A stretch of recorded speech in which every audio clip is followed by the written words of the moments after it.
आमदार अपात्रतेप्रकरणी आज विधिमंडळात सुनावणी। ठाकरे गटाचे प्रतोद सुनील प्रभू यांची उलट तपासणी पूर्ण होण्याची शक्यता। सकाळी 11 वाजता सुनावणी सुरू होणार। शिंदे गटाचं विधानसभा अध्यक्षांना पत्र। ठाकरे गटाकडून बनावट आणि खोटी कागदपत्र सादर केली जात असल्याचा आरोप। या प्रकरणी चौकशी करण्याची शिंदे गटाची मागणी। आज मनोज जरांगेंची जालना शहरामध्ये जाहीर सभा। 40 एकर परिसरात सभेचं आयोजन। मनोज जरांगे आहेत कोण? कुठल्या कलमांतर्गत आरक्षण हवं याची तरी कल्पना आहे का? नारायण राणेंचा जरांगेंवरती हल्लाबोल। गोरगरिबांसाठी जितका अभ्यास लागतो तितका अभ्यास आमच्याकडे आहे। अभ्यास आहे किंवा नाही यापेक्षा गोरगरीब मराठ्यांना आरक्षण मिळणं हे महत्त्वाचं। जरांगेंचं राणेंना प्रत्युत्तर। ठाकरे गटाचे उपनेते दत्ता दळवी यांच्या जामीन अर्जावरती आज मुलुंड न्यायालयामध्ये सुनावणी। काल न्यायालयामध्ये लाईट नसल्यामुळे आणि नंतर पोलिसांनी वेळ वाढवून मागितल्यामुळे या जामीन अर्जावरती निर्णय झाला नाही। राज्य मागासवर्ग आयोगाची आज पुण्यामध्ये बैठक। राज्यातील मराठा, ओबीसी, बीजेएनटी आणि खुल्या प्रवर्गातील सर्व समाजांचं सर्वेक्षण करण्यासाठीच्या प्रश्नावलीबाबत चर्चेची शक्यता। अजित पवार गटाच्या कर्जतमधल्या शिबिराचा आजचा दुसरा दिवस। अजित पवार राष्ट्रीय अध्यक्ष म्हणून संबोधित करणार। अजित पवार काय बोलणार याची उत्सुकता। शरद पवार संधी असूनही शेवटच्या क्षणी माघार घेतात। खासदार प्रफुल्ल पटेल यांची टीका। 140 खासदार सोबत असताना सुद्धा पवार ऐन वेळेला माघारी फिरल्यामुळे पंतप्रधान पदाची संधी हुकली। प्रफुल्ल पटेल यांचं वक्तव्य। तर 2004 सालीच भाजप राष्ट्रवादी युतीचा निर्णय झाला होता। अजित पवार गटाच्या शिबिरात प्रफुल्ल पटेल यांचा मोठा गौप्यस्फोट। भविष्यामध्ये आपण पुस्तक लिहिणार, त्यामध्ये खूप मटेरियल असेल। राष्ट्रवादीच्या वैचारिक मंथनात प्रफुल्ल पटेल यांची माहिती। दिलीप वळसेंच्या पोटातही बरंच काही दडलंय। प्रफुल्ल पटेल यांचं वक्तव्य। अजित पवार गटासोबत जाण्याचा निर्णय पक्षाच्या हितासाठीच। प्रफुल्ल पटेल यांचं विधान। आपल्या पक्षाचा प्रवास केवळ विधानसभा लोकसभेपर्यंत नाही तर पुढची 20 ते 25 वर्ष अजित पवारांच्या नेतृत्वात काम करायचंय। प्रफुल्ल पटेल यांचं वक्तव्य। सांगलीत राहून आराराबांना कुणी त्रास दिला हे सर्वांनाच माहिती आहे, असं म्हणत अजित पवार गटाचे नेते धनंजय मुंडेंचा जयंत पाटील यांच्यावरती निशाणा।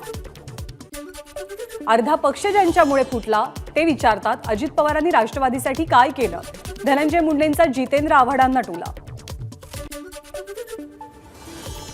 महाराजा यशवंतराव होळकर यांच्या जयंतीनिमित्त 3 डिसेंबरला कोल्हापूरमध्ये धनगर समाजाच्या वतीनं सभेचं आयोजन। यशवंत सेनेचे पश्चिम महाराष्ट्र प्रमुख राजेश तांबेंची माहिती। 9 डिसेंबरला पुण्यातल्या इंदापूरमध्ये मंत्री छगन भुजबळांची जाहीर सभा। या सभेच्या पार्श्वभूमीवरती शासकीय विश्रामगृहात ओबीसी बांधवांची बैठक। मोठ्या संख्येनं ओबीसी बांधव एल्गार मेळाव्यासाठी येणार, आयोजकांची माहिती। इंदापूरच्या निमगाव केतकी इथे भटके विमुक्त आणि ओबीसी आरक्षण बचाव समितीचं आंदोलन। मंत्री विखे पाटील यांचा नोंदवला निषेध। छगन भुजबळांनी मंत्रिपदाचा राजीनामा द्यावा आणि सभा घ्याव्यात असं वक्तव्य विखे पाटलांनी केलेलं होतं।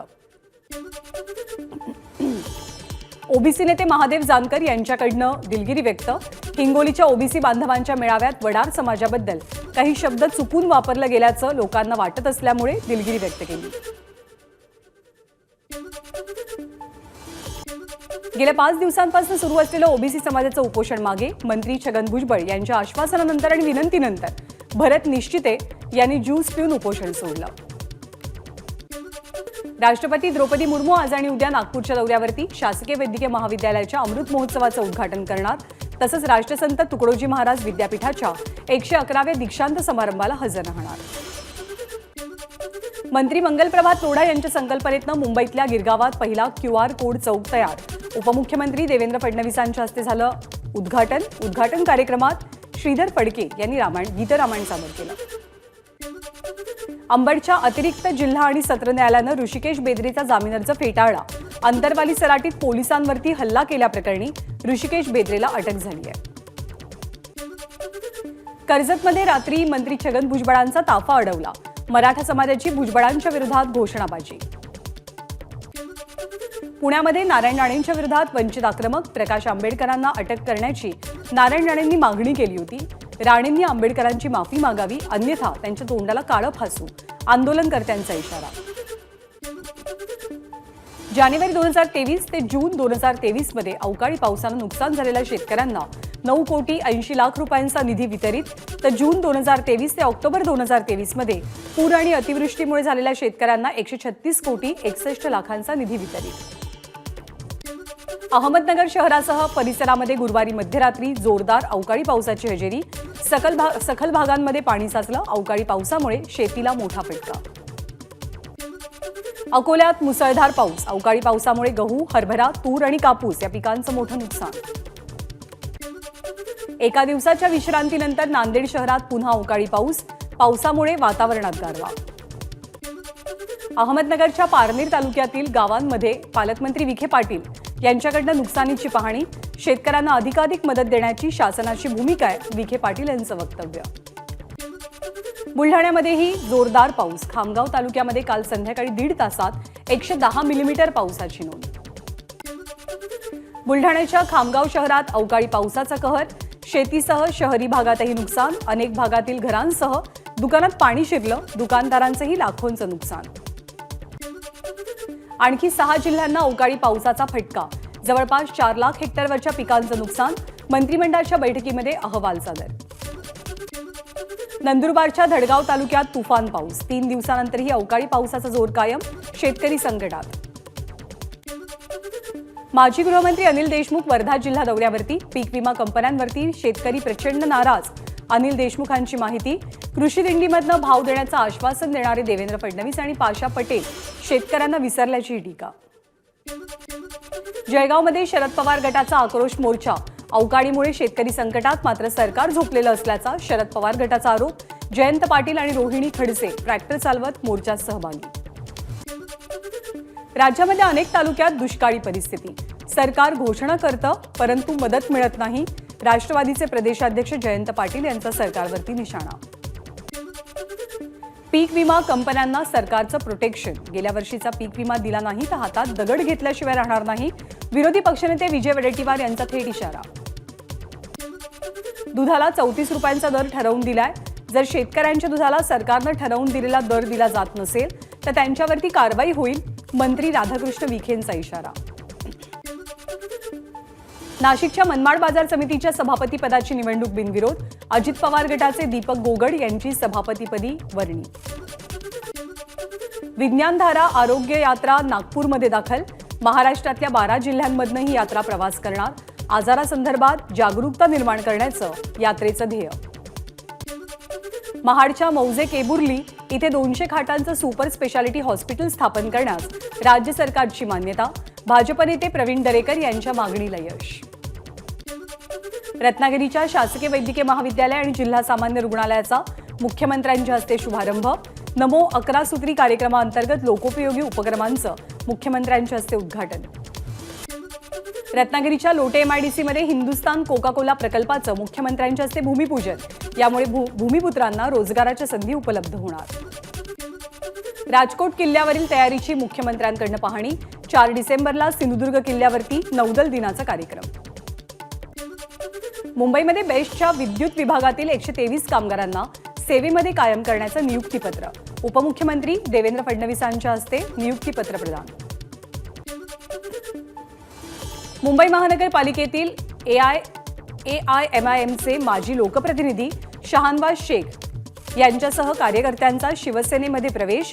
मुख्यमंत्री एकनाथ शिंदे यांच्या उपस्थितीत वर्षा निवासस्थानी पक्षप्रवेश संपन्न. MSRDCच्या व्यवस्थापकीय संचालक पदाचा कार्यभार अनिल कुमार गायकवाड यांच्याकडे. राधेश्याम मोपलवार यांचा कार्यकाळ संपल्यामुळे गायकवाड यांची नियुक्ती. कर्मचाऱ्यांच्या सेवानिवृत्तीनंतरची रक्कम देण्यास टाळाटाळ केल्यामुळे ST महामंडळाचं बुलढाणा विभागीय कार्यालयावरती कारवाई. कार्यालय सील. 19 कर्मचाऱ्यांचे 53 लाख रुपये महामंडळाकडे थकीत. पीक कर्ज फेडण्यासाठी अवयव विक्रीचा रेड कार्ड जारी करणारे हिंगोलीचे शेतकरी मुंबईत. मातोश्रीवरती विनायक राऊतांची घेतली भेट. यानंतर मातोश्री बाहेरून हिंगोलीच्या शेतकऱ्यांना पोलिसांनी ताब्यात घेतलं. चंद्रपूरमध्ये पोलीस अधीक्षकांच्या नावानं बनावट फेसबुक अकाउंट तयार करून फसवणुकीचा प्रयत्न. चंद्रपूर पोलीस विभागात मोठी खळबळ. नांदेडमध्ये पोलिसांचं कोम्बिंग ऑपरेशन. जबरी चोरी आणि घरफोडी करणाऱ्या 9 जणांना अटक. आरोपींकडनं 3,25,000 रुपयांचा मुद्देमालही जप्त. सांगलीमध्ये घरफोडी करणाऱ्या अट्टल टोळीचा पर्दाफाश, तिघांना अटक, आरोपींकडून 26 लाखांचा मुद्देमाल ताब्यात, तासगाव पोलिसांची कारवाई. वृद्ध महिलेची सोनसाखळी खेचणाऱ्या इराणी टोळीतील दोघांना अटक, ठाण्यातल्या कळवा पोलिसांची कारवाई. 6 सोनसाखळी गुन्ह्यांच्या चोरट्यांची कबुली, आरोपींकडून 5,70,000चा मुद्देमाल जप्त. मुंबई बंगळुरू महामार्गावरती पुण्याच्या बाणेर परिसरामध्ये अनधिकृत फर्निचर शोरूमवरती कारवाई, महानगरपालिकेकडून जेसीबीच्या मदतीनं अनधिकृत शोरूम जमीनदोस्त. मुंबई पोलिसात तैनात असलेल्या श्वानानं घेतला 6 वर्षीय मुलाचा शोध. हा मुलगा मित्रांसोबत खेळण्यासाठी गेलेला असताना बेपत्ता झाला होता. पवई पोलीस स्थानकाच्या हद्दीतली घटना. ठाण्यातल्या खारकराळी परिसरात आदित्य बिल्डिंगच्या 6व्या मजल्यावरती रात्री आग लागली. किचनच्या बाल्कनीमध्ये ठेवण्यात आलेल्या वॉशिंग मशीनला ही आग लागली. अग्निशमन दलानं आग आटोक्यात आणली आहे. बहुजन विकास आघाडीचे माजी महापौर रुपेश जाधव यांचं नाव समाविष्ट असलेली ईडीची नोटीस व्हायरल. नालासोपाऱ्यामध्ये खळबळ, खोटी ईडी नोटीस व्हायरल करणाऱ्यांवरती गुन्हा दाखल करणार, रुपेश जाधव यांची माहिती. टी सिरीजचे मालक भूषण कुमार यांना हायकोर्टाचा दिलासा, गुन्हा रद्द करण्याची पोलिसांची याचिका कोर्टानं स्वीकारली. जुलै 2021 मध्ये मुंबई पोलिसांनी भूषण कुमार यांच्या विरोधात बलात्काराचा गुन्हा नोंदवलेला होता. प्रकाश आंबेडकरांनी घेतलं गहिनीनाथ गडावरती दर्शन. यावेळी गहिनीनाथ गडाचे महंत विठ्ठल महाराज आणि प्रकाश आंबेडकर यांच्या 3.5 तास बंद दाराआड चर्चा. अभिनेते सयाजी शिंदे नाशिकच्या सप्तशृंग गडावर नतमस्तक, आदिमायेचं घेतलं दर्शन.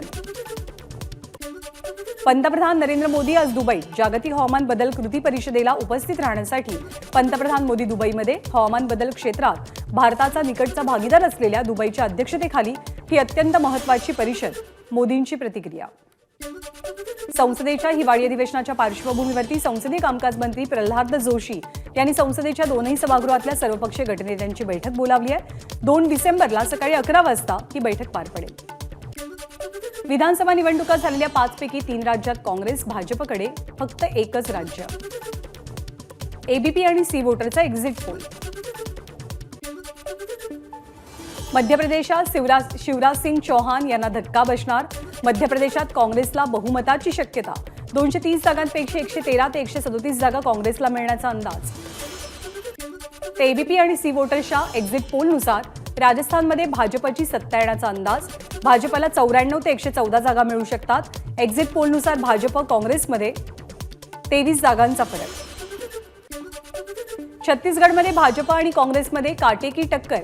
एबीपी आणि सी वोटरचा एक्झिट पोल सर्वेनुसार काँग्रेसला काठावरचं बहुमत.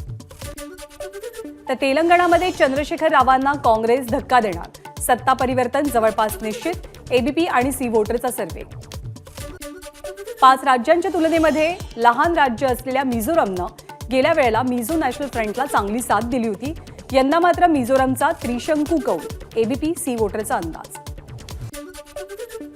5 राज्यांपैकी 3 राज्यांमध्ये भाजपची सत्ता येईल. गोव्याचे मुख्यमंत्री प्रमोद सावंत यांची प्रतिक्रिया. देशातली फ्रॉड करणारी जवळपास 70 लाख संशयित सिम कार्ड्स बंद. आर्थिक सेवेचे सचिव विवेक जोशी यांची माहिती. सायबर गुन्हेगार रोखण्यासाठी केंद्र सरकारचं पाऊल. भारत आणि ऑस्ट्रेलिया यांच्यातला T20 मालिकेतला 4था सामना आज रायपूरमध्ये रंगणार. आजचा सामना जिंकून मालिका जिंकण्याचा टीम इंडियाचा निर्धार. दक्षिण आफ्रिका दौऱ्यासाठी भारतीय संघाची घोषणा.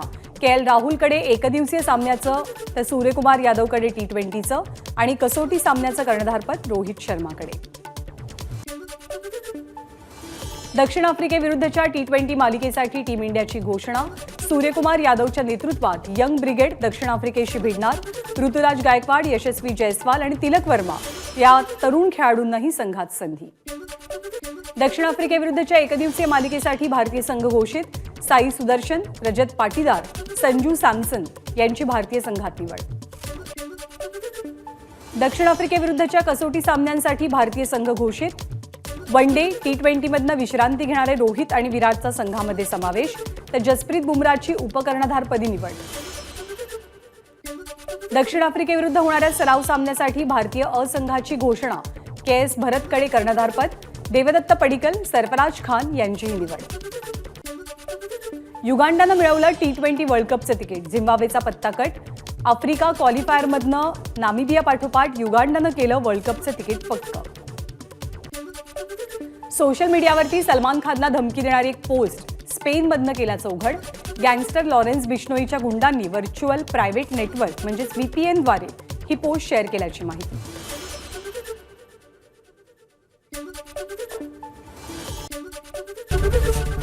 ABP माझा, उघडा डोळे बघा नीट.